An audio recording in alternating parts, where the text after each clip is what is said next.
Baik, kali ini kita akan melanjutkan materi pengauditan sistem. Melanjutkan PowerPoint yang kemarin sudah kalian diskusikan bersama dengan judul yang masih sama, yaitu Sistem Auditing Database. Untuk materi yang kali ini, nanti kita akan diskusi sampai dengan bagaimana seorang auditor IT itu dapat melakukan pengauditan atas flat file maupun atas database. Oke, kita lihat dulu teorinya bersama-sama. Konteksnya kali ini terkait dengan databases in a distributed environment. Jadi konsep yang akan kalian pahami kali ini adalah bagaimana database itu didesain pada lingkungan yang terdistribusi. Artinya usernya itu nanti ada lebih dari satu orang. Nah, maka untuk konsep seperti itu, database pada lingkungan yang terdistribusi itu akan dibagi menjadi dua jenis, yaitu centralized database dan distributed database. Database terpusat dan database yang terdistribusi. Nah, sekarang kita lihat dulu database yang terpusat itu seperti apa. Silahkan sambil kalian buka bukunya Hall ya.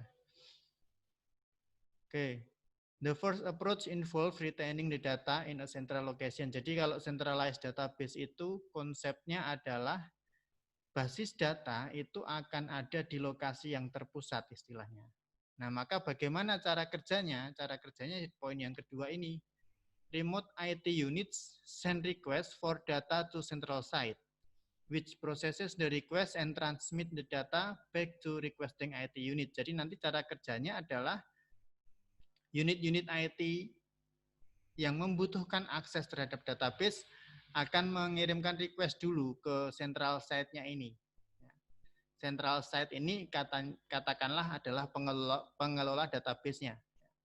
Nah, nanti central site inilah yang akan memproses request tersebut, kemudian data yang dibutuhkan tadi dikirim ke unit-unit yang tadi melakukan request. Maka sebenarnya bisa dikatakan the actual processing of the data is performed at remote IT unit. Jadi yang melakukan pemrosesan data itu adalah IT unit yang tadi request itu.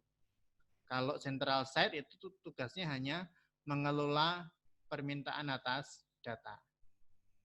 Maka di sini disebutkan the central site performs the function of a file manager that service the data needs of remote site. Jadi yang namanya central site itu tugasnya hanyalah sebagai pengelola file yang mana mereka nanti akan melayani kebutuhan data dari setiap unit yang membutuhkan.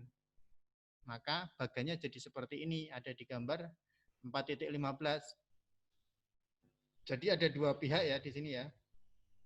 Remote IT unit ada 6. Ini kan yang lingkungan terdistribusi tadi ya. Kemudian ada central site-nya, inilah yang bertugas mengelola database. Nah, maka di sini panahnya bolak-balik. Kenapa? Karena tadi seperti yang sudah saya sampaikan di awal, cara kerjanya itu tiap IT unit yang sifatnya remote ini,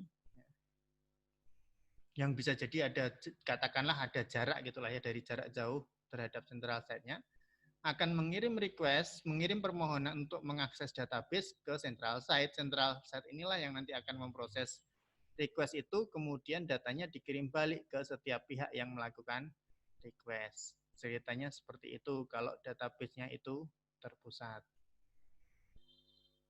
Nah, kemudian jenis yang kedua adalah database yang terdistribusi. Seperti apa database yang terdistribusi itu? Nah, sebelum ke sana kita harus tahu dulu bahwa database yang terdistribusi itu dibagi menjadi dua jenis, yaitu database terpartisi dan database terreplikasi, partitioned database and replicated database. Nah, kita lihat yang pertama dulu, partitioned database. The partitioned database approach splits the central database into segments or partitions that are distributed to their primary users. Jadi kalau dari istilahnya partisi itu seperti kalau kalian punya komputer, hard disknya kan dipartisi tuh, dipecah-pecah. Nah, maka ini logikanya juga sama. Database yang terpartisi itu adalah database yang melakukan split, memecah central database menjadi bagian-bagian tertentu yang nanti akan didistribusikan kepada user-user yang akan menggunakan database itu. Apa sih keuntungannya pakai partitioned database? Ada 3 keuntungan di sana. Yang pertama, having data stored at local sites increase users control. Jadi kan ceritanya database-nya terpusat, tapi kemudian dipartisi nih, ya kan? Didistribusikan ke setiap user. Nah, ketika modelnya seperti ini, maka dapat semakin meningkatkan pengendalian user terhadap database atau data yang tersimpan. Kemudian manfaat yang kedua, transaction processing response time is improved by permitting local access to data and reducing volume of data that must be transmitted between IT units. Jadi karena sudah dipartisi dan sudah didistribusikan kepada setiap user, maka waktu responsnya itu akan menjadi lebih cepat, ya, menjadi lebih baik. Kemudian juga mengurangi jumlah data yang harus ditransmisikan atau yang harus dipindahkan antar IT unit, ya, karena datanya sudah dipisah-pisah tadi itu. Kemudian yang ketiga, partitioned databases can reduce the potential effect of a disaster. Jadi database yang terpartisi ini dapat mengurangi pengaruh dari bencana. Kok bisa seperti itu? Kenapa?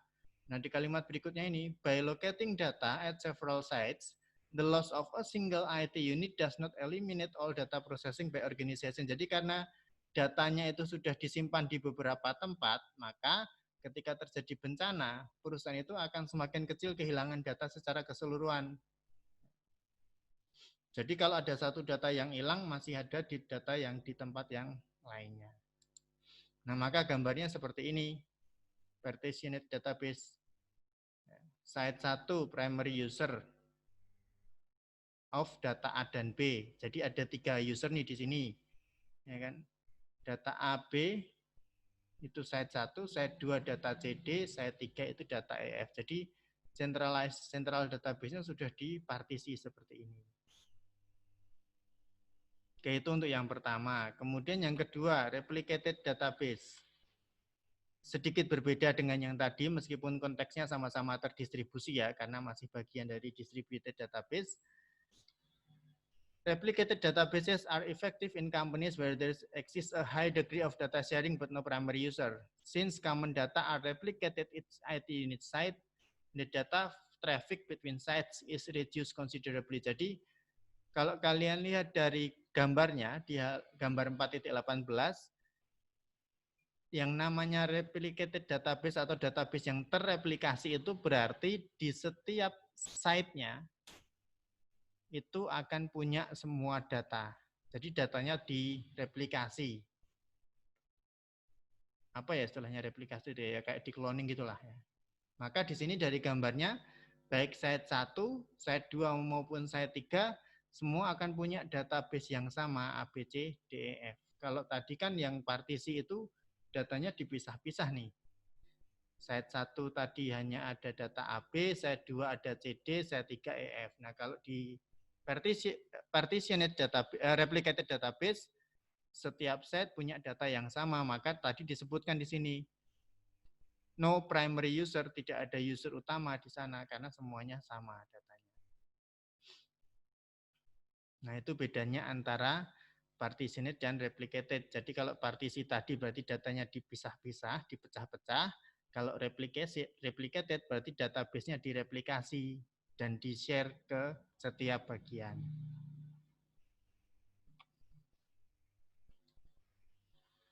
Oke, kemudian kita masuk ke bagian pengendalian dan auditing sistem manajemen data. Nah, di sini disebutkan control over data management systems fall into two general categories, access control and backup control. Jadi kalau kita bicara tentang pengendalian atas sistem manajemen data, itu dibagi menjadi 2 jenis, yaitu pengendalian akses dan pengendalian pencadangan atau backup. Access controls are designed to prevent unauthorized individuals from viewing, retrieving, corrupting, or destroying entities data. Jadi pengendalian akses ini sebenarnya sudah kalian pahami sejak kelas SIA ya. Pengendalian akses itu dirancang untuk mencegah terjadinya atau mencegah adanya individu-individu yang tidak terotorisasi itu dalam mengakses data yang ada di perusahaan. Sementara kalau yang kedua, backup controls ensure that in the event of data loss due to unauthorized access, equipment failure, or physical disaster, the organization can recover its database. Jadi yang namanya backup atau pencadangan itu di pengendalian pencadangan itu untuk menjamin bahwa ketika nantinya perusahaan itu harus kehilangan data karena adanya bencana dan lain sebagainya, maka data loss ini dapat segera di recovery. Itulah pentingnya pengendalian pencadangan. Sama seperti kalau kalian punya gawai, punya gadget nih, kan juga rutin backup gitu ya. Karena untuk berjaga-jaga kalau nanti terjadi masalah atau terjadi bencana, data kalian hilang, tapi karena sudah di backup maka datanya bisa di restore.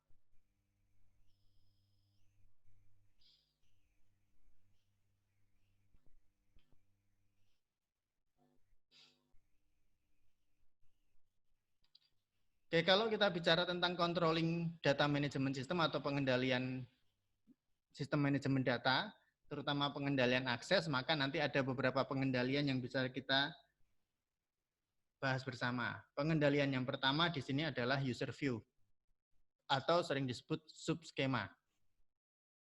User view or subscheme is a subset of total database that defines the user's data domain and provide access to database. Jadi yang namanya user view itu adalah bagian dari keseluruhan database yang dapat diakses oleh user, intinya itu.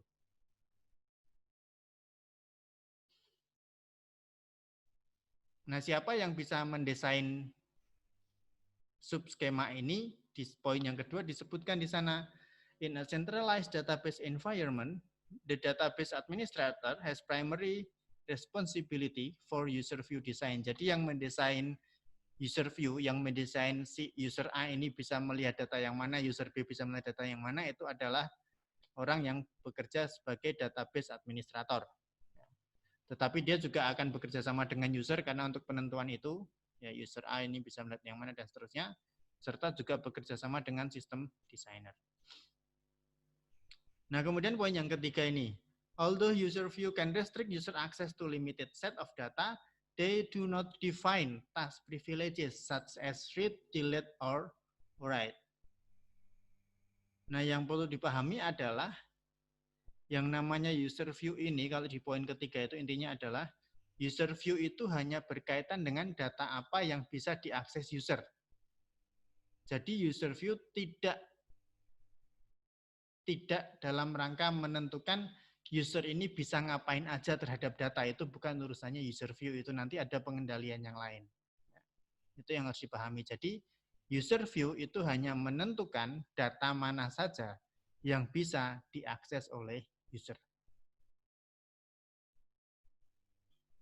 Nah, kenapa ini menjadi penting untuk dipahami? Karena kalimat berikutnya ini, often several users may share a single user view but have different authority levels. Bisa saja ada beberapa user itu melihat data yang bisa mengakses data yang sama, tapi level otoritasnya berbeda. Nah, itu nanti pakai pengendalian yang lain. Nah, maka skema user view itu seperti gambar 4.20. Nih ya.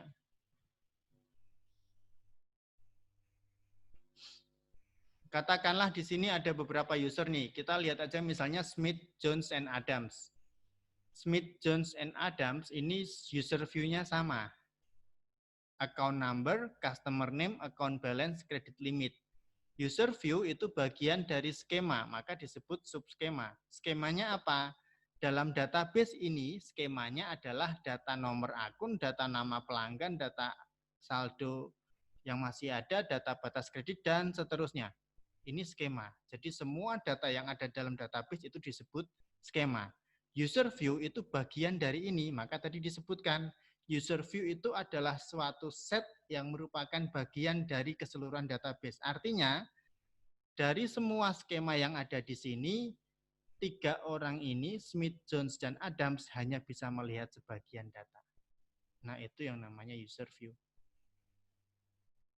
Loh Pak, berarti 3 orang ini nanti pekerjaannya terhadap data ini sama. Nah itu bukan urusannya user view itu urusannya pengendalian yang lain. Tugasnya user view hanya mengatakan bahwa si Smith, si Jones, dan si Adams hanya bisa mengakses data ini. Data lainnya akan diakses oleh orang yang lain. Hanya berhenti sampai di situ. Jelas ya ini ya. Oke, nah kemudian pengendalian yang kedua untuk akses, ada yang namanya database authorization table. Database authorization table contains rules that limit the actions a user can take. This technique is similar to access control list used in the operating system. Jadi kalau pengendalian yang kedua sekarang untuk akses namanya adalah tabel otorisasi basis data. Di poin yang pertama sudah disebutkan di sini, tabel otorisasi basis data itu berisi aturan-aturan yang membatasi aktivitas atau tindakan apa saja yang dapat diambil, dapat dilakukan oleh user terhadap database. Nah, ini menjawab pertanyaan yang tadi. Kalau Smith dan kawan-kawan itu mengakses data yang sama, apa saja yang mereka bisa lakukan? Nah, itu diatur oleh database authorization table, bukan diatur oleh user view. Tabel otorisasi basis data ini di sini disebutkan di poin yang kedua, mirip dengan akses control list yang kemarin kita bahas di bab sebelumnya ketika bicara sistem operasi itu ya. Each user is granted certain privileges that are coded in the authority table, which is used to verify the user's action request. Jadi setiap user itu akan mendapatkan hak istimewa tertentu, ya, sehingga nanti bisa digunakan untuk memverifikasi tindakan-tindakan yang akan dilakukan oleh user. Maka contohnya seperti ini. Misalnya tadi nih, Jones, Smith, Adams. Kan di tabel sebelumnya 3 orang ini bisa mengakses data yang sama. User view-nya account receivable, ya kan? Nah, secara lebih spesifik, 3 orang ini, John, Smith, Adams, apa saja yang mereka bisa lakukan terhadap data account receivable.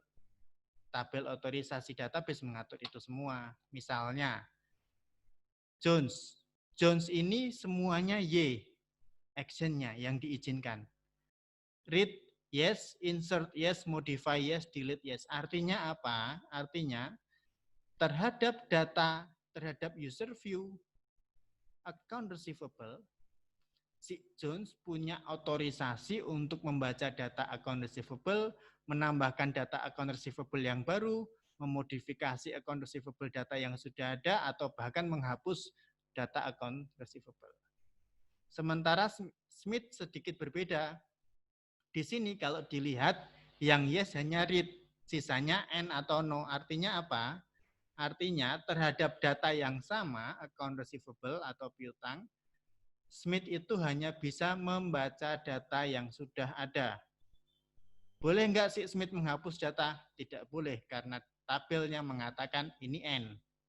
Jadi nanti kalau misalnya si Smith ini dengan password doc ini, dia mau mendelete data account receivable, harusnya database system akan menolak aksi itu. Karena si Smith tidak punya hak istimewa untuk menghapus data. Yang bisa dia lakukan hanya membaca data yang ada dalam database.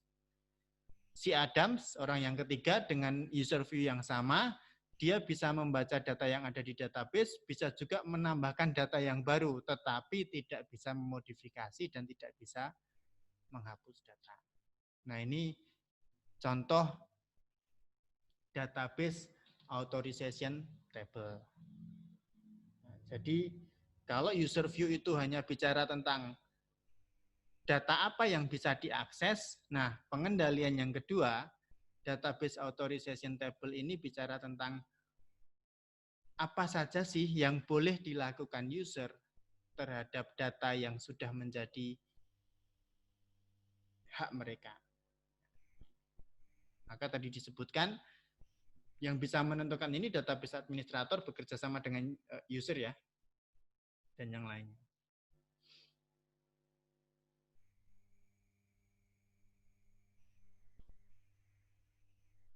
Kemudian pengendalian yang ketiga adalah user defined procedures. A user-defined procedures allows the user to create a personal security program or routine to provide more positive user identification than a single password. Thus, in addition to a password, the security procedure asks a series of personal questions, which only the legitimate user should know. Nah, kalau user-defined procedures ini seperti namanya ya, prosedur yang menjelaskan user. Artinya adalah pengendalian yang ketiga ini dirancang untuk semakin memperketat akses masuk ke dalam database. Maka di sini disebutkan more positive user identification dan password. Kenapa? Karena dalam model yang ketiga ini, user defined procedure ini tidak hanya ditanyakan password usernya apa, tetapi ditanyakan juga beberapa pertanyaan yang spesifik terhadap user, yang bisa menjelaskan si user itu siapa. Maka kalau kalian pernah mencoba mengisi formulir elektronik, disuruh bikin password, terus passwordnya dikonfirmasi, terus di kotak bawahnya lagi ditanya siapakah nama ibumu, nah itu contoh user defined procedures access control. Kenapa? Karena kalaupun nanti dihack, ya kan, password kan gampang dihack nih, seperti yang dulu pernah kita bahas. Tetapi ketika masuk ke user defined procedures, kan orang nggak akan tahu. Maka kan alternatif pertanyaannya banyak sekali. Kalian bisa milih mana yang paling sesuai dengan kalian. Yang paling banyak pertanyaan yang umum adalah siapa nama ibu kalian. Karena seorang hacker kan nggak mungkin tahu nama ibu kalian, kecuali hacker punya kakak kalian.